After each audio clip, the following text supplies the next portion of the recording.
সিজারিং করেছে তার সাইন নাই যোনে বাচ্চা জন্ম দিছে তাক কৈছে যে তোমার ছোৱালী জন্ম হয়েছে আধা ঘন্টা পিছত লড়ার ডেড বডি একটা আনি কৈছে যে আপনার লড়াটো মরি গল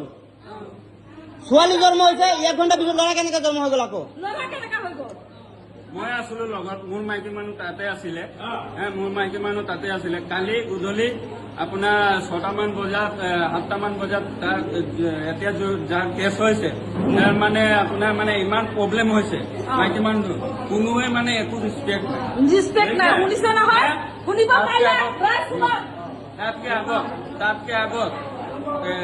তাৰ গাৰ্জিয়ানে কৈছে যে মানুহজনীয়ে ঠিক আছে আৰু আপোনাৰ বাচ্চাটোও ঠিক আছে কিন্তু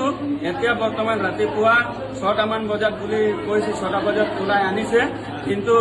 চিজাৰিং ৰুমত সোমাইছে তাৰপিছত চিজাৰিং ৰুমৰ পৰা উলিয়াই যেতিয়া চিজাৰিং কৰিছে মাকক কৈছে যে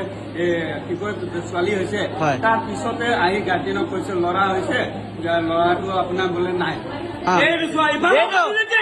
এইফালে মানুহ নাছিলে তাৰো ছোৱালী ল'ৰা জন্ম হৈছে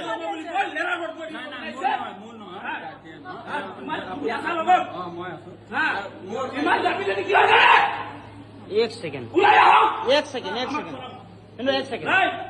ৰ'ব কিবা এটা ক'ব খুজিছে আমি আইনৰ ওচৰত যাম আমি যিমান ফুল আছে চব ওলাব মেডিকেলৰ ভিতৰত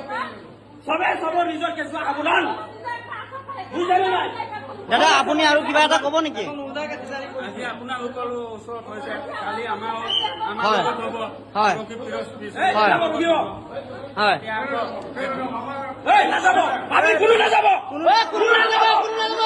আজি আমাৰ হৈছে কালি আপোনাৰ হ'ব আজি আমাৰ হৈছে কালি আপোনালোকৰ হ'ব পাৰে চবৰ পেচেণ্ট আছে আজি আমাৰ হৈছে কালি আপোনালোকৰ হ'ব পাৰে কোনো ল'ৰা নাযাব ইয়াত ষ্টাফখনক যেতিয়া মই সুধিলো